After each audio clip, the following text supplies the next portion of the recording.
Hello friends. Hello dear student. तो शुरू करते हैं जी session number 7 that is writing skills, जिस ਦੇ ਅੰਡਰ ਆਪਾਂ ਕਵਰ ਕਰਾਂਗੇ ਸੈਂਟੈਂਸਿਸ। ਤਾਂ ਇਹ ਸੈਸ਼ਨ ਕੁੱਲ ਮਿਲਾ ਕੇ ਬਹੁਤ ਹੀ ਜ਼ਿਆਦਾ ਇੰਟਰਸਟਿੰਗ ਹੋਣ ਵਾਲਾ ਹੈ ਜੀ, ਕਿਉਂਕਿ ਇਸ ਦੇ ਵਿੱਚੋਂ ਕਾਫੀ ਐਸੀਆਂ ਚੀਜ਼ਾਂ ਨਿਕਲ ਕੇ ਆਉਣਗੀਆਂ ਜੋ ਬਹੁਤ ਹੀ ਮਾਈਨਿਊਟ ਡਿਟੇਲਸ ਦੇਣਗੀਆਂ ਆਪਾਂ ਨੂੰ। ਮਾਈਨਿਊਟ ਡਿਟੇਲਸ ਦਾ ਮਤਲਬ ਹੈ ਕਿ ਆਪਾਂ बहुत ही डीपली सीखांगे इन्हां चीज़ों बारे। जिमें इस दे विच आपां नूं पार्ट ऑफ सेंटेंसिस बारे दस्सिया होया, तां इन्हां चीज़ों बारे डिटेल दे विच देखांगे आपां। नाउ शुरू करदे हां। आपां नूं ये पता है कि इंग्लिश दे विच आपां जो भी सेंटेंस फ्रेम करदे हां, जो भी सेंटेंसिस वगैरह आपां बनाने हां, उस दे विच हुंदा सब्जैक्ट ते एक होएगा वर्ब ते एक हुंदा ऑब्जैक्ट, जो कि ऑप्शनल होंदा है। कई सेंटेंसिस दे विच हुंदा भी है, कई बिना ऑब्जैक्ट तो भी होंदे हैं। जिवें आपां नूं एक एग्जांपल दित्ती हुई है, सोनिया ड्राइव्स अ कार। तो इस दे विच जो सोनिया वो सब्जैक्ट है, वर्ब जो है वो ड्राइव्स है, अ कार जो है वो ऑब्जैक्ट है। इत्थे इन्हां ने गलत मैंशन किया है, ये ऑब्जैक्ट है। तो सब्जैक्ट क्या हुंदा है? सब्जैक्ट हुंदा है पंजाबी दे विच जिसनूं असीं करता कहने आ। करता का मतलब होंदा है कि कोई व्यक्ति जो काम करन वाला होवे, मतलब कि कोई व्यक्ति जो एक्शन नू परफॉर्म कर रहा, उसनू असी करता कहने, उसनू असी सब्जैक्ट कहने। वर्ब होंदा है कोई एक्शन जिस तो आपां नू पता लगे कि केड़ा काम हो रहा है। दैन उस तो बाद अपने कोल ऑब्जैक्ट आंदा है। ऑब्जैक्ट क्या कहता है कि काम किदे उपर हो रहा है, मतलब परसन या थिंग।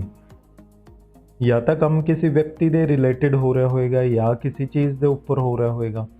तो जिमें इसी सेंटेंस के विच आपां देख लेंगे हैं, Sonia drives a car. It मीनस कि जो सोनिया वो परसन सब्जैक्ट है, जो ड्राइव्स है वो वर्ब है, तो अ कार मतलब सोनिया एक कार चला रही है। तो एक्शन किस ते परफॉर्म हो रहा, अ कार के उपर। तो इसनूं असीं ऑब्जैक्ट कहने हैं। तो ये तो सीगा जी सब्जैक्ट वर्ब एंड ऑब्जैक्ट हुंदा की है। नाउ नैक्सट आप देखते हैं कुछ होर एग्जाम्पल्स, तो इन्हां तो समझते हैं। एक दो एग्जाम्पल्स देखते हैं। जिमें सेंटेंस दिता हुआ, he swam in lake, in the lake. तो ही जो है वो सब्जेक्ट है, स्वैम जो है वो वर्ब है, द लेक ऑब्जेक्ट है। इसी तरीके नाल थर्ड वन है, ही थ्रू द बॉल। ही जो है सब्जेक्ट, थ्रू जो है वर्ब है, द बॉल जो है वो ऑब्जैक्ट है। तो आई थिंक कि इत्थे तक तो थोड़ा कोई कन्फ्यूजन नहीं होनी चाहिए है, because you already know what are verbs and subject and object. आप कवर कर चुके हैं। मीन वाइल तुसी इंग्लिश दे विच भी कवर कर चुके हो। टाइप्स ऑफ ऑब्जैक्ट अपने कोल टाइप भी दो तरह की होंदी है ऑब्जैक्ट की, इनडायरैक्ट एंड डायरैक्ट। अपने कोल टाइप्स हैं दो ऑब्जैक्ट दियाँ, डायरैक्ट एंड इनडायरैक्ट हुंदा की है वो देखते हैं। The object provide in the above example are called direct object. तो जो ऑब्जैक्ट ये दिते हुए हैं ये डायरैक्ट ऑब्जैक्ट है, since they directly acted on by the verb. मतलब कि वर्ब तो सानू पता लग रहा कि इन्हां ऑब्जैक्ट के उपर ही काम हो रहा है। तो एक बारी होर एनालिसिस करते हैं जी। जिमें वर्ब है थ्रू, थ्रू मतलब सुटना। तो क्या चीज़ सुटी जा रही है, द बॉल। तो वर्ब तो सानू डायरैक्टली पता लग रहा कि एक्शन किदे उपर हो रहा है। तो इन्हां चीज़ों नूं असीं डायरैक्ट ऑब्जैक्ट कहने हैं। इस तो इलावा अगर आप देखिए कि इनडायरैक्ट ऑब्जैक्ट क्या होंदा है, इनडायरैक्ट ऑब्जैक्ट सानू आंसर दिंदे हैं कुछ क्वेश्चंस दा, जो कि होंदे हैं टू या फॉर हू। कहने का मतलब है जिन्हां चीज़ों तो सानू पता लगे कि किस दे लई काम हो रहा है, तो उन्हां ऑब्जैक्ट नूं असीं इनडायरैक्ट ऑब्जैक्ट कहने हैं। एग्जाम्पल के तौर पर, she bought a bicycle for her son. कि उसने एक बाईसाइकिल खरीदी किस दे लई, अपने बेटे दे लई। तो इस दे विच देखो अगर आप एनालिसिस करिए कि जो बॉट है वो अपना वर्ब है, तो अ बाईसाइकिल ऑब्जैक्ट है, शी सब्जैक्ट है। पर जो फॉर हर सन लिखा हुआ है इस दे विचों हर सन है वो इनडायरैक्ट ऑब्जैक्ट है। तो इस तरीके नाल सानू जिहड़ी चीज़ तो पता लग रहा है कि काम किहदे लई हो रहा है, तो उस चीज़ नूं असीं इनडायरैक्ट ऑब्जैक्ट कह दिंदे हां। तो कुछ होर एग्जाम्पल्स देखते हैं। जिमें इत्थे सानू दस्सिया होया, रवि रिपेयर्ड हिज कार। इस दे विच कुछ भी ऐसा नहीं है जो इनडायरैक्ट होवे। ਆਪਾਂ थर्ड एग्जाम्पल देखते हैं, the parents sent him a post card. ਹੁਣ द पेरेंट्स जो है वो अपना रहेगा सब्जेक्ट ਤੇ सेंट जो है वो ऑब्जेक्ट रहेगा।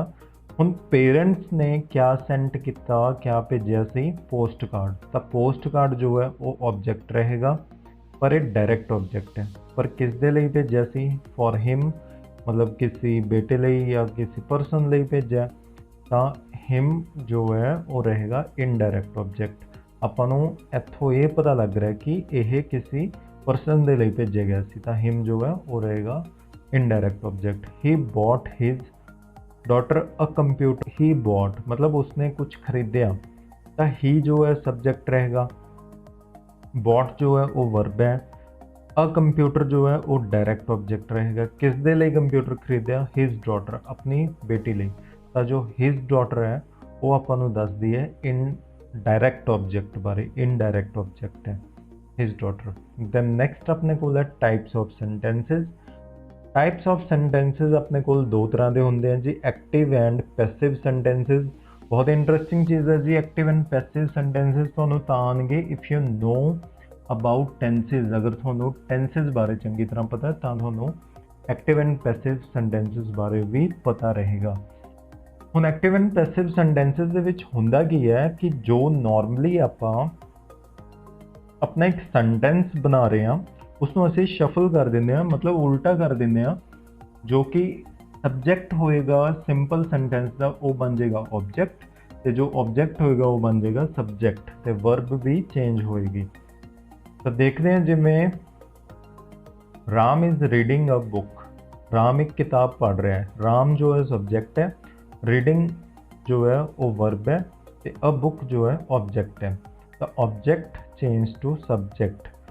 हुण एक्टिव एंड पैसिव दे विच क्या होएगा, इसनों असीं एक्टिव कहांगे, तो पैसिव जो है वो अपना subject and object they order नूं चेंज करेगा। तो अ बुक जो एक्टिव दे विच अपने कोल ऑब्जेक्ट सी, तो पैसिव दे विच वो बन गया subject. A book is a subject, is being red verb बन गया, तो बाय राम जो सबजैक्ट सीगा एक्टिव दे विच वो पैसिव दे विच ऑब्जेक्ट बन गया।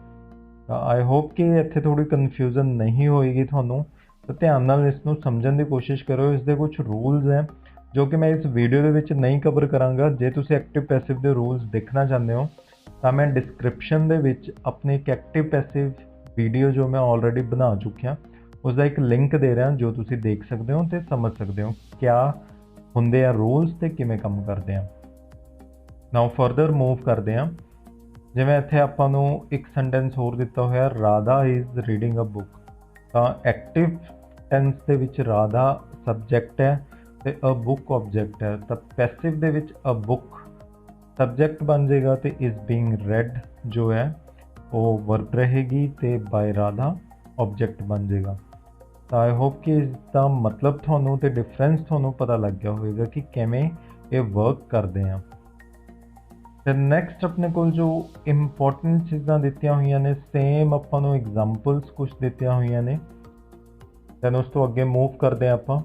तो now we know that there are active and passive voice sentences. आपां नूं ये पता है कि अपने कोल एक्टिव ते पैसिव सेंटेंसिस हुंदे ने। बिसाइड्स दीज इस दे नाल ही we also have some other type of sentences which are based on purpose that sentence serve while communicating. तो ये कहना चाहते हैं कि आपां नूं ये पता है कि एक्टिव एंड पैसिव तो होंदे ही हैं, पर इस दे नाल नाल कुछ होर तरह के सेंटेंसिस भी अपने कोल होंदे हैं जो आपां नूं गलबात करन दे दौरान ही क्लीयर हुंदा है कि ये क्या परपस सर्व मतलब क्या परपस निभा रहे हैं, भी इन्हां दा काम की है। जिवें ये डायग्राम नूं ध्यान नाल देखदे हां, क्वेश्चन पूछा जा रहा है इस लड़की द्वारा कि तुसी कित्थे जा रहे हो गर्मियां दी छुट्टियां दे विच। ते जो ये व्यक्ति है स्टेटमेंट दे रहा है, एक तरह नाल व्याख्या कर रहा है कि मैं लंडन जा रहा। तो लड़की कहती है वाओ दैट्स अमेजिंग, तो लड़का कहता है डू नॉट टेल एनीवन। लड़की क्वेश्चन पूछ रही है तो लड़का जो है स्टेटमेंट दे रहा है। बाद दे विच जो रिप्लाई करेगा वो चेंज होएगा, वो आपां अगे देखते हैं। रिप्लाई दे विच क्या होया, जो लड़की है उसने रिएक्शन दिता है, तो जो लड़का है उसने ऑर्डर मेंटेन किया, डू नॉट टेल एनीवन, मतलब कि इसने एक तरह नाल ऑर्डर दिता है कि किसी ਨੂੰ ਦੱਸਣਾ नहीं है ਹਾਲੇ। ਤਾਂ ਇਸ ਤਰੀਕੇ ਨਾਲ ਆਪਾਂ ਨੂੰ ਕੁਝ ਸੈਂਟੈਂਸਸ ਮੌਕੇ 'ਤੇ ਪਤਾ ਲੱਗਦੇ ਨੇ ਕਿ ਕਿਸ ਤਰੀਕੇ ਨਾਲ ਆਪਾਂ ਨੂੰ ਕਿਹਾ ਜਾ ਰਿਹਾ ਜਾਂ ਆਪਾਂ ਕਿਸ ਤਰੀਕੇ ਨਾਲ ਕਹਿ ਰਹੇ ਹਾਂ। ਨਾਓ ਨੈਕਸਟ ਹੈ ਟਾਈਪਸ ਆਫ ਸੈਂਟੈਂਸਸ। ਆਪਣਾ ਇੱਥੇ ਦਿੱਤਾ ਵੀ ਹੋਇਆ ਕਿ ਕਿਸ ਤਰ੍ਹਾਂ ਦੇ ਸੈਂਟੈਂਸਸ ਹੁੰਦੇ ਨੇ। ਸਭ ਤੋਂ ਪਹਿਲਾਂ ਆਪਾਂ ਨੂੰ ਸਟੇਟਮੈਂਟ ਟਾਈਪ ਹੈ ਜਾਂ ਡੈਕਲੇਰੇਟਿਵ ਸੈਂਟੈਂਸਸ ਆ। ਇਹਨਾਂ ਦੇ ਨਾਮ ਤੋਂ ਹੀ ਪਤਾ ਲੱਗ ਰਿਹਾ ਕੋਈ ਸਟੇਟਮੈਂਟ ਹੋਏਗੀ ਜਾਂ ਫਿਰ ਕੋਈ ਡੈਕਲੇਰੇਟਿਵ ਸਟੇਟਮੈਂਟ ਹੋਏਗੀ, ਸੈਂਟੈਂਸ ਹੋਏਗਾ जो कुछ डिफाइन कर रहा है। तो मतलब देखते हैं, प्रोवाइड्स इंफॉर्मेशन और स्टेट्स अ फैक्ट, कोई इंफॉर्मेशन देगा या किसी फैक्ट ਨੂੰ एक्सप्लेन करेगा। Always and with a full stop. तो फुल स्टॉप तो एंड होंगे है जो डिक्लेरेटिव स्टेटमेंट या सेंटेंसेस होंगे है। नैक्सट है क्वेश्चन टाइप, जिसनों असीं इंटैरोगेटिव भी कह देंगे, जिसनों असीं प्रश्नवाचक भी कह देंगे हैं। क्वेश्चन पूछा जाएगा तो एंड क्वेश्चन मार्क के नाल होएगा। इमोशनल एंड एक्सक्लामेटरी सेंटेंस, जिस दे विच असीं स्ट्रॉन्ग फीलिंग या इमोशनस नूं शो करते हैं। ये आई थिंक आपां पहला भी कवर कर चुके हैं, तो आई होप कि जल्दी समझ आएंगे तुहानूं। Always and with exclamation mark, जिवें इत्थे आपां नूं विस्मिक चिन्ह दिता होया, इस दे नाल ही एंड हुंदा है। ऑर्डर और इंपैरेटिव स्टेटमेंट दे विच क्या हुंदा है, शोज़ एन ऑर्डर, कोई ऑर्डर शो करेगा, कमांड शो करेगा भी कोई अपन को कमांड मिल रही है। रिक्वेस्ट और एडवाइस शो होंगे है इन्हां सेंटेंसिस के नाल। Can and with a full stop भी लग सकता है, और एन एक्सक्लामेशन मार्क या विस्मिक चिन्ह के नाल भी एंड हो सकते हैं। एग्जाम्पल्स देखते हैं। ਡੈਕਲੇਰੇਟਿਵ ਦੇ ਵਿੱਚ ਆਪਾਂ ਫੁੱਲ ਸਟਾਪ ਦੇ ਨਾਲ ਐਂਡ ਕਰਦੇ ਹਾਂ ਤੇ ਇਹ ਆਪਾਂ ਨੂੰ ਦੱਸਦੇ ਹਾਂ ਕਿ ਕੋਈ ਚੀਜ਼ ਇਨਫੋਰਮੇਸ਼ਨ ਜਾਂ ਸਟੇਟ ਆਫ ਫੈਕਟ, ਮਤਲਬ ਕਿ ਕੋਈ ਫੈਕਟ ਬਾਰੇ ਆਪਾਂ ਨੂੰ ਦੱਸਿਆ ਜਾ ਰਿਹਾ ਹੈ। ਜਿਵੇਂ blue is my favourite colour, ਹੁਣ ਇਹ ਸਟੇਟਮੈਂਟ ਇੱਕ ਤਰ੍ਹਾਂ ਦੀ। The farewell party begins in 2 hours, ਤਾਂ ਇਹ ਇੱਕ ਤਰ੍ਹਾਂ ਦੀ ਸਟੇਟਮੈਂਟ ਹੈ। You are a good man Raj, ਸਾਰੇ ਹੀ ਫੁੱਲ ਸਟਾਪ ਦੇ ਨਾਲ ਐਂਡ ਹੋ ਰਹੇ ਨੇ, ਹਾਲਾਂਕਿ ਫਸਟ ਨਹੀਂ ਹੋ ਰਿਹਾ, ਇਹ ਵੀ ਹੋਣਾ ਚਾਹੀਦਾ ਹੈ। तो ये सारी ही एक तरह नाल कोई इन्फॉर्मेशन दे रही है या कोई फैक्ट नूं एक्सप्लेन कर रही है। दैन नैक्सट इंटैरोगेटिव दे विच आपां क्वेश्चन पूछ रहे हैं, इज इट रेनिंग, क्या बारिश हो रही है, हैव यू हैड लंच, क्या तुसीं खाना खा लिया। ऐसे क्वेश्चनस नूं असीं इंटैरोगेटिव कह दिंदे हां। एक्सक्लामेटरी दे विच आपां अपनी फीलिंग्स नूं शो कर रहे हैं। This is best day of my life, ये सब तो वधिया दिन सी मेरी जिंदगी का, तां विस्मिक चिन्ह आएगा। प्लीज़ लोअर योर वॉइस, अपनी वॉइस नूं घट करो। तो ये एक तरह नाल इंपैरेटिव सेंटेंसिस है। तो ये तो सीगा जी कुल मिला के अपने सेंटेंसिस दे टाइप्स क्या होंगे हैं।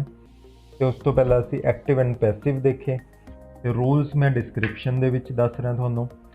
Then last one I think इस दे विच आपां नूं दिता होया पैराग्राफ। पैराग्राफ कदों बनदा है, जदों असीं सेंटेंसिस नूं ज्वाइन कर दईए, जदों असीं सेंटेंसिस दा ग्रुप बना दईए, उदों असी पैराग्राफ बना लेंगे हैं। By now you have understood how to form correct sentence. हुण तक आप सीख चुके हैं कि करैक्ट सेंटेंस किमें बनाना है, तो सेंटेंसिस नूं किमें फ्रेम करना है वेरीअस कंपोनेंट्स के नाल, जिवें एक्टिव बनाना है या पैसिव बनाना है या क्वेश्चन मार्क वाला बनाना है। Just as a group of words form sentence, जिवें कि कुछ शब्दों नूं मिला के एक सेंटेंस बनता है, उसी तरीके नाल कुछ सेंटेंसिस नूं मिला के एक पैराग्राफ बनता है।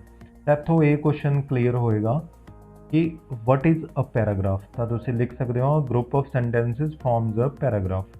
तो ये क्वेश्चन एक तरह नाल पेपर दे विच भी आ सकता था, इसनूं दिमाग 'च रखियो। However, to qualify as a paragraph, all sentences within it must have common idea or theme। ਹੁਣ ਇਸ ਦੇ ਵਿੱਚ ਇਹਨਾਂ ਨੇ ਦੱਸਿਆ ਕਿ ਪੈਰਾਗ੍ਰਾਫ ਜ਼ਰੂਰੀ ਨਹੀਂ ਹੈ ਕਿ ਆਪਾਂ ਸੈਂਟੈਂਸਿਸ ਨੂੰ ਮਿਲਾ ਦਈਏ, ਪਰ ਪੂਰੇ ਪੈਰਾਗ੍ਰਾਫ ਦੀ ਸੈਂਸ ਵੀ ਬਣਨੀ ਚਾਹੀਦੀ ਹੈ ਕੁਝ। ਤਾਂ ਇੱਕ ਕਾਮਨ ਆਈਡੀਆ ਐਕਸਪਲੇਨ ਕਰਨ ਜਾਂ ਥੀਮ ਐਕਸਪਲੇਨ ਕਰਨ, ਉਸੇ ਨੂੰ ਅਸੀਂ ਪੈਰਾਗ੍ਰਾਫ ਕਹਿੰਦੇ ਹਾਂ। ਜਿਵੇਂ ਕਿ ਇੱਕ ਚੀਜ਼ ਬਾਰੇ ਹੀ ਆਲੇ ਦੁਆਲੇ ਘੁੰਮਣਾ ਚਾਹੀਦਾ ਪੂਰਾ ਪੈਰਾ, ਇੱਦਾਂ ਨਹੀਂ ਹੈ ਕਿ 4 ਲਾਈਨਾਂ ਕੁਝ ਹੋਰ ਦੱਸ ਰਹੀਆਂ ਨੇ, 4 ਲਾਈਨਾਂ ਕੁਝ ਹੋਰ, ਇੱਦਾਂ ਨਹੀਂ ਹੋਣਾ ਚਾਹੀਦਾ, ਉਹ ਪੈਰਾਗ੍ਰਾਫ ਨਹੀਂ ਹੋਏਗਾ। ਤਾਂ इस तरीके नाल असीं पैराग्राफ फॉर्म कर सकते हैं। जिवें इत्थे माई मदर का ऐसे लिखा होया, ਤਾਂ ਇਹ ਸਾਰਾ ਐਸੇ ਜੋ ਹੈ ਉਹ ਮਦਰ ਦੇ ਆਲੇ ਦੁਆਲੇ ਘੁੰਮ ਰਿਹਾ, ਤਾਂ ਇਸ ਨੂੰ ਅਸੀਂ ਪੈਰਾਗ੍ਰਾਫ ਕਹਿ ਸਕਦੇ ਹਾਂ। ਤਾਂ that's all for this session. ਕਾਫੀ ਅੱਛੀ ਚੀਜ਼ਾਂ ਸੀਗੀਆਂ ਜੀ ਵਿੱਚ, ਤੇ ਆਪਾਂ ਪ੍ਰੈਕਟਿਸ ਐਕਸਰਸਾਈਜ਼ਸ ਦੇਖ ਲੈਂਦੇ ਹਾਂ ਅੱਗੇ। ਹੁਣ ਇੱਥੇ ਆਪਾਂ ਨੂੰ ਇੱਕ ਵਾਕ ਦਿੱਤਾ ਹੋਇਆ, ਦਾ ਕਾਰ ਕ੍ਰੈਸ਼ਡ ਇਨਟੂ ਅ ਟਰੀ। ਇਸ ਦੇ ਵਿੱਚੋਂ ਅਸੀਂ ਸਬਜੈਕਟ, ਵਰਬ ਐਂਡ ਆਬਜੈਕਟ ਲੱਭਣਾ ਹੈ। ਤਾਂ ਦ ਕਾਰ ਜੋ ਹੈ ਸਬਜੈਕਟ ਰਹੇਗਾ, ਕ੍ਰੈਸ਼ਡ ऑब्जेक्ट रहेगा, इनटू अ ट्री जो है या अ ट्री जो है वो ऑब्जेक्ट रहेगा। तो आई होप कि ये तुसी लभ लोगे। इस दे विचों ए आंसर रहेगा, जो ए ऑप्शन है ए आंसर है। दैन नेक्स्ट देख रहे हैं, identify the indirect object in sentence the band played music for the audience. हुण इस दे विच क्या दस्सिया कि द बैंड प्लेड म्यूजिक, फिलहाल इन्ना देखते हैं। ਤਾਂ ਇਸ ਦੇ ਵਿੱਚ ਸਬਜੈਕਟ ਜੋ ਹੈ ਉਹ ਦਾ ਬੈਂਡ ਹੈ, ਪਲੇਡ ਜੋ ਹੈ ਵਰਬ ਹੈ, ਮਿਊਜ਼ਿਕ ਵੀ ਇੱਕ ਬੈਂਡ ਨੇ ਮਿਊਜ਼ਿਕ ਪਲੇ ਕੀਤਾ। ਤਾਂ ਮਿਊਜ਼ਿਕ ਡਾਇਰੈਕਟ ਆਬਜੈਕਟ ਹੈ, ਕਿਹਨਾਂ ਦੇ ਲਈ ਪਲੇ ਕੀਤਾ? For audience. ਤਾਂ ਫॉर ਆਡੀਅੰਸ ਜੋ ਹੈ ਉਹ ਆਪਣਾ ਇਨਡਾਇਰੈਕਟ ਆਬਜੈਕਟ ਰਹੇਗਾ। Which of these is an imperative statement. ਹੁਣ ਇਸ ਦੇ ਵਿੱਚੋਂ ਦੇਖਦਾ ਕਿ ਆਰਡਰ ਜਾਂ ਐਡਵਾਈਸ ਕਿਹੜਾ ਵਾਕ ਜੋ ਹੈ ਉਹ ਦੱਸ ਰਿਹਾ। स्विच ऑफ द फैन एक तरह नाल ऑर्डर है या रिक्वेस्ट कह सकते हैं। तो ये इंपैरेटिव लग रही है। Oh no I missed my flight, ये इमोशन शो कर रही है। क्वेश्चन मार्क है, सिंपल स्टेटमेंट है। तो जो फर्स्ट ऑप्शन रहेगी वो अपनी इंपैरेटिव स्टेटमेंट है। दैन फोर्थ क्वेश्चन देखते हैं, which of this sentence is in active voice. Active voice के विच किहड़ा है? द थीफ वॉज बीइंग, गलत है जी, डी तो नहीं होएगा। He is reading a book. The car was repaired by Raju, नहीं। बाय वाले सेंटेंस तो बिल्कुल भी नहीं होंगे। तो जो बच गया तो सी ऑप्शन अपनी एक्टिव वॉइस रहेगी। तो एक्टिव वॉइस रह जाए थोड़ा तो समझ आएगी जो थोड़ा रूल्स पता होंगे। तो रूल्स के लिए मैं अगेन कहना चाहता कि वीडियो डिस्क्रिप्शन के विच जरूर देखो तो समझो। सबजैक्टिव क्वेश्चन के विच आपां नूं कुछ डायग्राम्स ते कुछ एग्जाम्पल्स लिखण नूं कहा, ये तुसीं पढ़ लिओ। इस दे नाल ही अपना सैशन प्लस अपना चैप्टर जो है फर्स्ट वो फिनिश होंदा। आई होप कि फर्स्ट चैप्टर दे विचों तुहानूं काफ़ी चीज़ां सीखण नूं मिलियां होणगीਆਂ। Still if you have any doubt ਤਾਂ कमेंट ਦੇ ਵਿੱਚ ਮੇਰੇ ਤੋਂ ਪੁੱਛੋ, ਤੇ ਗਰੁੱਪ ਦੇ ਵਿੱਚ ਵੀ ਪੁੱਛ ਸਕਦੇ ਹੋ। ਤਾਂ ਮਿਲਾਂਗੇ ਜੀ ਨੈਕਸਟ ਵੀਡੀਓ ਦੇ ਨਾਲ, ਕੁਝ ਨਵਾਂ ਸਿੱਖਾਂਗੇ। ਤਾਂ till then take care and have a nice day. Thank you.